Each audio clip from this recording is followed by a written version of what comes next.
সাথী সভাপতি, মঞ্চে উপস্থিত রয়েছেন এই জেলার নেতৃত্ব, আমার কমরেডরা, সাথীরা, বন্ধুরা যারা আজকে আমাদের এই সমাবেশে উপস্থিত হয়েছেন, প্রত্যেকে আমাদের তরফ থেকে সংগ্রামী অভিনন্দন, লাল সালাম।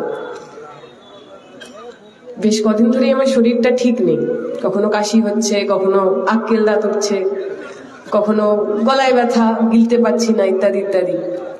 তো সাধারণভাবে যদি আমাদের অল্প শরীর টরীর খারাপ হয় তাহলে আমরা ওষুধ খাই না, যে নিজে নিজেই ঠিক হয়ে যাবে, একটু সময় দিই, বাড়িতে থাকি, রেস্ট নিই, মার খাবার খাই, একটু বাড়ির খাবার দাবার খাই, শরীর ঠিক হয়ে যাবে। যদি 2-3 দিনে শরীর ঠিক না হয় তখন বাড়ির লোকজন বলে যে না, শরীরটা ঠিক হচ্ছে না, এবার যা একটু ডাক্তার দেখিয়ে নে, ডাক্তার দেখিয়ে একটু ওষুধ টষুধ খা। অনেক সময় হয় শুধু ওষুধ খেলে ডাক্তার দেখালেও হয় না, যদি যে